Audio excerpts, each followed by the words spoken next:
When I woke up in the hospital, my head pounding like a hangover from hell, I decided to play a little game with my mother.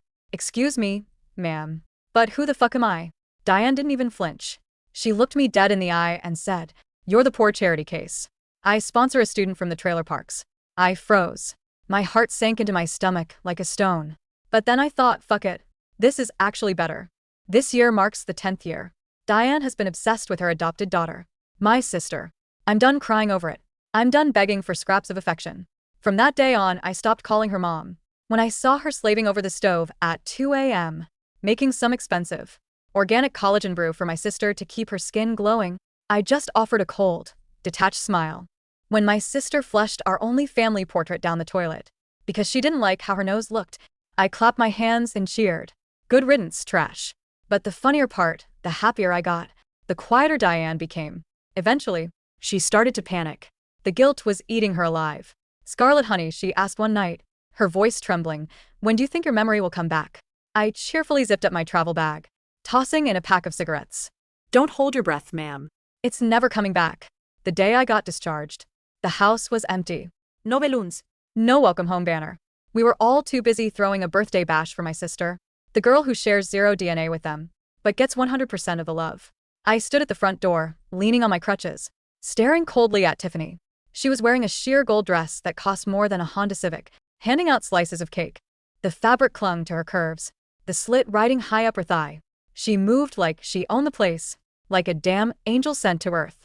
If angels were narcissistic bitches, maybe my stare was too intense. Diane jogged over, a fake awkward smile plastered on her face.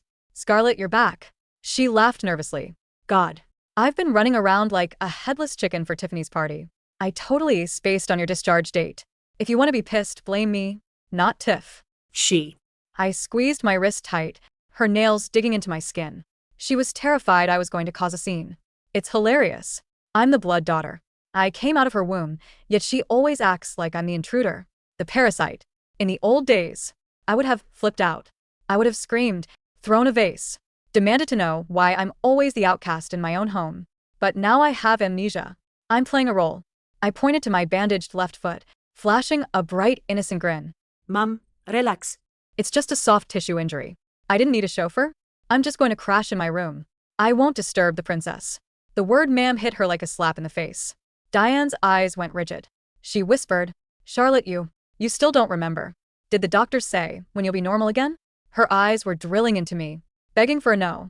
So I gave her what she wanted. I shook my head. "Doctors don't know shit," I said casually. "But hey, you told me I used to be some poor wretched kid from the sticks. Maybe forgetting that miserable past is a blessing, right?" My backstory was a lie Diane invented, but watching me say it out loud made her breath hitch. For a split second, I saw a flicker of regret. I thought she might confess. But nope. She turned her head away and muttered, "Right, exactly. Scarlett, just be a good girl. Be grateful. Today is Tiffany's big day. Don't ruin it." I've heard this bullshit 1,000 times. 10 years ago when she dragged Tiffany home, she said the same thing. "Scarlett, you're the big sister. Take care of her. Give her the best food, the best toys. Don't disappoint us." Spoiler alert. I disappointed them for 10 years. I fått, I kräd. I clawed for attention. And Diane always had one excuse. "Scarlett, you had a hard life in foster care before. But Tiffany needs us more now. We need to compensate her." Standing there, listening to Diane promise to treat us equally in the future, I almost laughed out loud. When I was a biological daughter, I had to sacrifice everything for Tiffany. Now that I'm just the charity case, suddenly she wants to be fair. What a joke. Diane, to her credit, is a woman of her word. A few days later, she had a college reunion gala. She decided to drag both me and Tiffany along. But first, the lecture. "Scarlett," she warned, "keep your mouth shut. No drama. No asking why does Tiffany get to go. And for God's sake, when I introduce Tiffany, don't jump in screaming for attention." She ranted. For 5 minutes. I stood there docile as a lamb. No teenage rebellion, no eye rolling. She raised her voice, annoyed by my silence. "Scarlett, did you hear me say something? Damn it, what was I supposed to say? That it hurts. I haven't done anything wrong. Yet I'm treated like a criminal in this house. That I'm livid because I'm their flesh and blood. But Tiffany, with her fake purity and manipulative tears, wins every time. My feelings are worthless here. Whether I scream or cry, they protect Tiffany." Just then, Tiffany bounced over. She battered her oversized fake eyelashes, looking between us like a confused puppy. Mom, maybe I shouldn't go, she whispered, looking down at her perfectly manicured nails. Just take Scarlett. I'm not valid anyway. If I go, Scarlett will just throw a fit, and you'll be stressed like clockwork. Diane's face softened into pure adoration. I've seen this movie before. The first month Tiffany arrived. It was my birthday. My dad, Richard, promised to take me to Six Flags. But Diane insisted Tiffany come. I refused. Diane went nuclear. She took Dad and Tiffany and left me alone at the long dining table with a cold cake. Scarlett, this is a lesson, she had said. We act as a family, or you get nothing. I remember the feeling of choking on my own tears, terrified to make a sound. But why did I care if they liked me? I don't even like them anymore. I shrugged, looking bored. Ma'am, you're overthinking it, I said. Tiffany and I are both just poor girls you sponsored. Who am I to say she can't go? We're basically tax write-offs, right? Diane looked like she'd swallowed a fly. She cleared her throat. Right. That's exactly it. Go find a dress, Scarlett. My bedroom used to be on the second floor opposite Tiffany's suite. But to fit the newly adopted poor girl narrative, they locked my room and shoved me into the attic. When Diane moved me up there, she kept checking my face. Scarlett, you live here. You don't remember. The room was damp, small, and smelled like mothballs. She touched the thin blanket. Is this too thin? Maybe I should get you a duvet if your leg gets cold. She trailed off. I smiled, politer than a flight attendant. Thanks, Mom. But don't bother. The fact that you pay for my tuition is enough. I know my place. My tone was so formal it made her cringe. She frowned but didn't correct me. The attic closet was empty. I had nothing to wear for a black tie event. So, without thinking, Diane marched me into Tiffany's room. Pick whatever, she said. Impatient. You girls are sisters. Essentially, sharing is caring. Tiffany has like 500 dresses. She won't miss one. The irony was delicious. Before, Tiffany would raid my closet, taking whatever she wanted. If I said no, I was selfish. Now Tiffany was the one being forced to share. I grabbed a pink dress off the rack. It was delicate, covered in French lace. The air in the room suddenly got heavy. Tiffany grasped her chest, her face turning pale. Mom, that's the dress Tyler gave me. I haven't even worn it yet. I accidentally snagged a fingernail on the lace. Reap. Oops, I gasped. Fake tears instantly welling up. Oh my God, Tiffany. I'm so sorry. I just wanted to touch it because it looks so expensive. Is it ruined? I'm such clumsy trash. I shouldn't touch nice things. Usually Diane judges these fights. She looked at the torn lace, her finger twitching to point at my forehead, and scolded me. Scarlett, why do you always? I cut her off with a terrified whimper. Ma'am, I'll pay for it. Please don't kick me out. The air in the room didn't just get heavy, it solidified. Tiffany was staring at the rip in the French lace like I had just gutted a puppy on the carpet. You, Tiffany started, her face twisting into that familiar, ugly snarl that usually preceded a hair-pulling session. Tiffany, stop, Diane snapped. The command was sharp, panicked. Tiffany's head whipped around. Mom. She ruined Tyler's gift. She did it on purpose. Look at her face. I shrank back, making myself small, trembling like a leaf in a storm. I'm so sorry, Miss Tiffany, I stammered, dropping my gaze to the floor. I can stitch it. My foster mom taught me how to sew cheap fabrics. I know this is fancy, but don't touch it. Tiffany shrieked. Enough. Diane stepped between us. She wasn't looking at Tiffany. She was looking at me. Her pupils were dilated, sweat beading on her upper lip. My performance was working too well. The old Scarlett would have fought back, claiming it was an accident while screaming that Tiffany was a materialist brat. But the charity case Scarlett? She was terrified. She knew her place. And that terrified Diane, because it made the lie real. It's just a dress, Tiffany, Diane said, her voice tight. Wear the blue silk. Scarlett, you take the green one in the back. The one with the long sleeves. The one with the stain? Tiffany scoffed. It will do, I said softly, offering a grateful, pathetic smile. Thank you, ma'am. I don't need anything new. I don't want to be a burden. I limped out of the room, clutching the dusty green dress Diane had referenced. As I closed the door, I heard Tiffany explode. Who is she? Why are you letting her call you that? It's creeping me out. Keep your voice down, Diane hissed. Do you want her to remember? Do you want to lose the trust fund? Just shut up and put on the silk. I leaned against the hallway wall, a cold smirk touching my lips. The trust fund. Of course. It wasn't just about favoritism. It was always about the money. The gala was a nauseating display of wealth.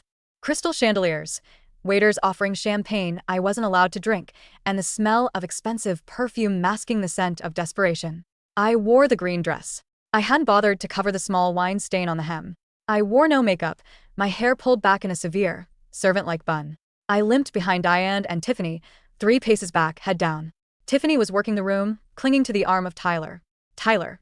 My stomach gave a violent lurch, the only real emotion I'd felt all week.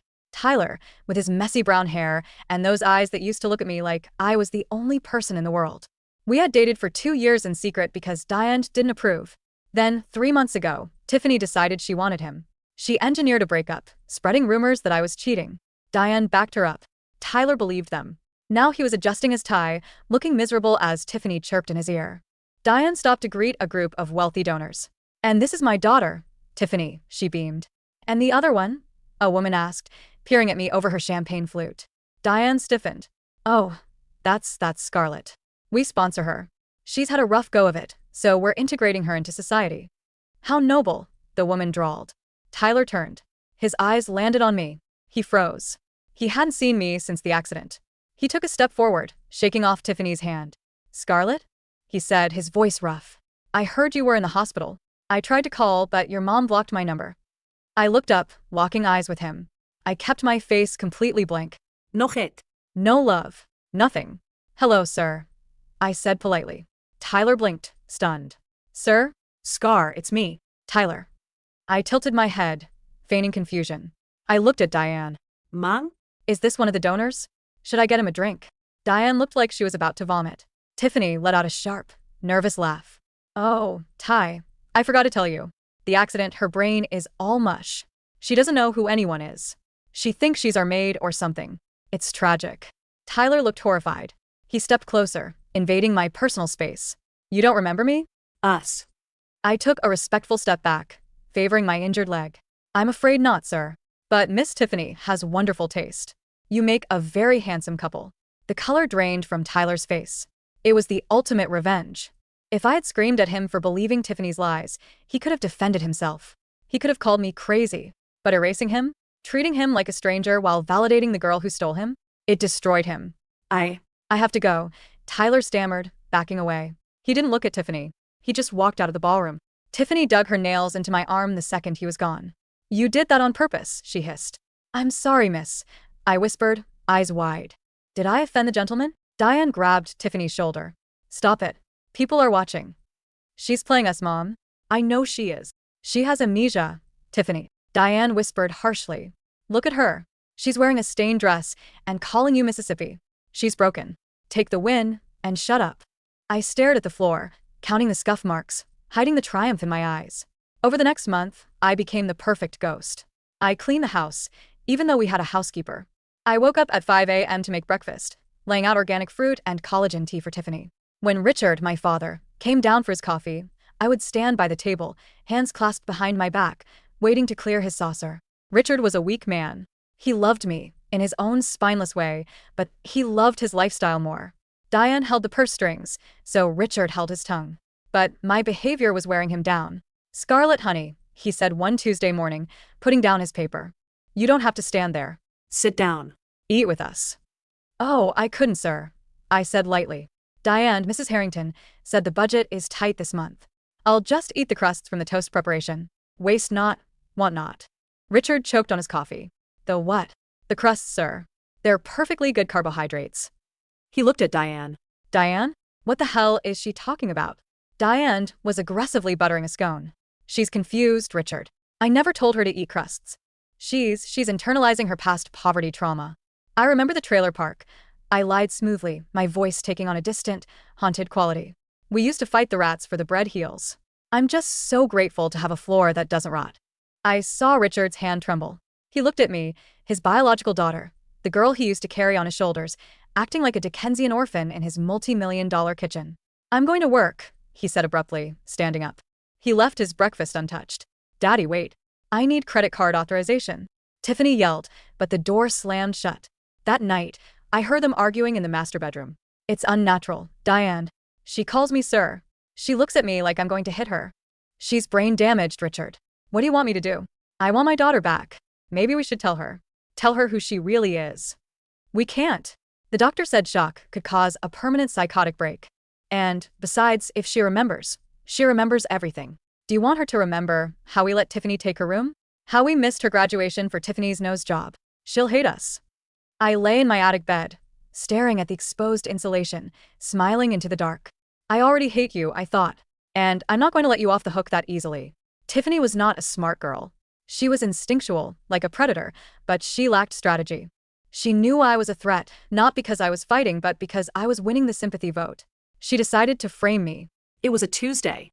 I was dusting the living room, a chore I assigned myself, when the police arrived. Diane came rushing down the stairs, followed by a tearful Tiffany. "Officer, thank God," Tiffany sobbed. "She stole my diamond tennis bracelet, the one worth $10,000. The officer, a tired-looking man named Miller, looked at me. I was wearing oversized sweatpants and a t-shirt with holes in it. I was holding a feather duster. "Is this the suspect?" Miller asked. "That's the charity case," Tiffany spat. "Check her room. The attic." "I have nothing to hide, officer," I said, my voice trembling. "I don't even know what a tennis bracelet is. Is it for sports?" Diane looked uneasy. "Tiffany, are you sure? Maybe you misplaced it." "I saw her in my room." Tiffany Leet. They marched me up to the attic. Officer Miller looked around the damp, cramped space with a frown. He saw the thin mattress on the floor, the lack of heating, the single cardboard box of clothes. "You live here?" he asked. "Yes, sir. The Harringtons are very generous to give me a roof." He opened the cardboard box. Nothing but old books and rags. He checked under the mattress. Nothing. "It's not here, miss," Miller said to Tiffany. "Check her pockets." Tiffany screamed. I turned out my pockets. Empty. Then I played my ace. "Officer," I said innocently. "Maybe I accidentally swept it up. Sometimes pretty shiny things look like candy wrappers to me." I put the trash bag in the main bin outside. "Let's check the bin," Miller sighed. We went outside. But I didn't lead them to the trash. I stopped by Tiffany's convertible, which was parked in the driveway with the top down. "Oh," I said, pointing. "Is that it?" Glittering in the cup holder of her car, in plain sight, was the diamond bracelet. The silence was deafening. Tiffany turned purple. She planted it there." "Miss," Officer Miller said, his voice hard. "You said she hasn't left the house today. You've been out. And this girl, well, she doesn't look like she's trying to pull a heist." He turned to Diane. "Ma'am, filing a false police report is a crime. And I have to say, the living conditions in that attic for a sponsored student? I might have to call social services to do a wellness check." Diane went pale. "That won't be necessary, officer. It was a misunderstanding. Tiffany is just stressed." Miller looked at me with genuine pity. "Here's my card, kid. If you need anything at all, you call." "Thank you, sir," I whispered. As the police car drove away, Diane turned on Tiffany. For the first time in 10 years, she slapped her. A sharp, cracking sound. "You idiot," Diane screamed. "You almost got us investigated. Social services? Do you know what happens if they look into the trust? If they find out Scarlett is the beneficiary?" I stood in the shadows of the porch, invisible again. Beneficiary. I had suspected it. But now I had confirmation. I needed papers. Diane kept the safe in her office locked, but I knew the combination. It was Tiffany's birthday. 0624. Diane was nothing if not predictable. 2 weeks later, Diane took Tiffany to a spa weekend to de-stress from the trauma of almost being arrested. Richard was at golf. The house was mine. I opened the safe. I ignored the cash and the jewelry. I went for the blue leather binder at the back. The last will and testament of Eleanor Harrington, my grandmother. I flipped through the legalese until I found it. To my biological granddaughter, Scarlett Harrington, I leave the entirety of the Harrington estate, including the family home and the investment portfolio, to be held in trust until her 21st birthday. In the event of her incapacitation or death, control reverts to her legal guardians, Diane and Richard Harrington. My 21st birthday was in 3 weeks. If I was normal, I would inherit everything. The house. The money. Diane and Tiffany would be living on my charity. But if I was incapacitated, say suffering from severe brain damage and amnesia, Diane retained control as my conservator. That's why she was so desperate for me not to remember. That's why she invented the charity case lie. If I believed I was nobody, I wouldn't claim the estate. I would sign whatever papers she put in front of me, likely transferring power of attorney to her indefinitely. I took photos of every page with a burner phone I had stolen from Tiffany's pile of discarded electronics.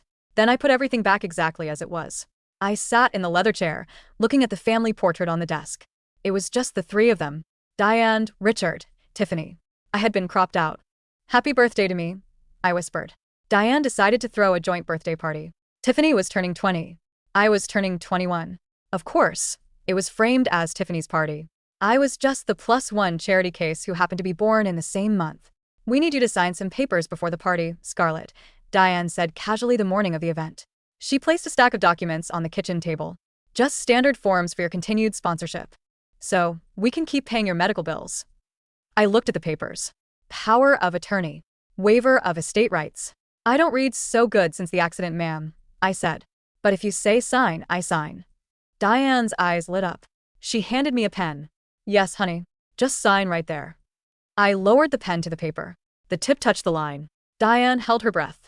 Actually, I said, pulling the pen back. My hand is cramping. Can I do it after the cake? I promise. I want to feel special for one night first. Diane hesitated, then forced a smile. Fine. After the cake. But don't forget, the party was lavish. Half the town was there. Tyler was there looking haggard. He hadn't spoken to Tiffany since the gala. I wore a dress I had bought with money I pawned from one of Tiffany's lost purses. It wasn't a charity dress. It was a red, backless gown that clung to me like a second skin. It was the kind of dress the old Scarlett would have worn. When I walked down the grand staircase, the room went quiet. I wasn't limping. My head was high. I wasn't smiling like a frightened rabbit. Diane rushed over, hissed. What are you wearing? You look like a whore. Go change. No, I said. My voice wasn't soft. It was clear and cold. Diane froze. What did you say? I walked past her, straight to the microphone stand where the band had been playing.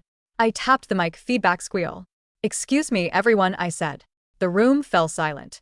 Tiffany was glaring at me from the cake table. Richard looked terrified. I'd like to say a few words. About family.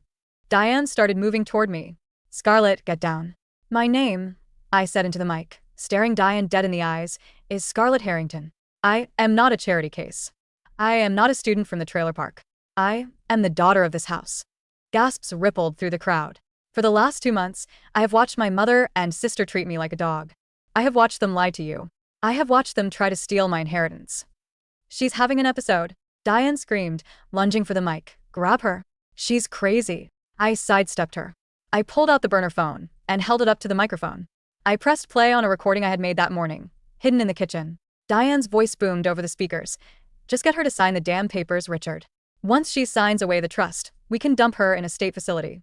I'm sick of looking at her. She's cluttering up Tiffany's life. The silence in the room was absolute. I looked at Tiffany. She was shaking. And you, I said to her. You flushed our family portrait. You stole my boyfriend. You stole my life. But you forgot one thing. The money isn't yours. The house isn't yours. Grandma Eleanor left it to me. I pulled a folded document from my bodice, a copy of the will. Today is my 21st birthday. As of midnight, I am the sole owner of the Harrington estate. You are all trespassing. Tyler stepped forward from the crowd. He looked at me, then at Tiffany. He looked sick. Diane was hyperventilating. Scarlett, baby, it was a joke. We were just protecting you. Get out, I said. Scarlett, please, Richard begged. Get out. The legal battle took 3 days. It was short because I had everything recorded. The attempted fraud was so blatant that Diane's lawyer quit on the spot. I didn't press criminal charges. I didn't have to. The social shame did the work for me. They were pariahs. I sat on the front steps of the manor. It was quiet. The Welcome Home Tiffany banner was in the trash. A Honda Civic pulled up. It was Tyler. He walked up the path, hands in his pockets. You remember me then? He asked. I never forgot you, Ty. I said, lighting a cigarette. I just needed you to see them for who they were. If I had told you, you wouldn't have believed me. I might have, he said softly. No. You wouldn't. Tiffany is good at what she does. He sat down next to me. So you have the house. The money. You won. I guess. What are you going to do now? I looked at the massive, empty house behind me. It felt cold. It felt like a mausoleum of bad memories. I'm selling it, I said. Everything. The furniture, the cars, the clothes. I'm burning the money on a plane ticket and a fresh start. Somewhere where nobody knows the name Harrington. Take me with you? He asked. I looked at him. I still loved him. But he had held Tiffany's hand. He had believed the lie, even for a moment. I stood up, dusting off my red dress. No, Ty. I think I need to be on my own for a while. I spent 10 years fighting for scraps of affection. I need to learn how to be whole without anyone else. I walked to the door. Goodbye, Tyler. I went inside and locked the door. The next day, I listed the house. Diane and Tiffany were staying at a Motel 6 on the highway. I heard Tiffany had to sell her purses to pay for the room. I didn't laugh. I didn't cheer. I just packed my bag, the real one, not the trash bag, and walked out the front door. I didn't look back. The game was over. I had won, but the prize wasn't the money. The prize was finally, truly, not caring about them at all.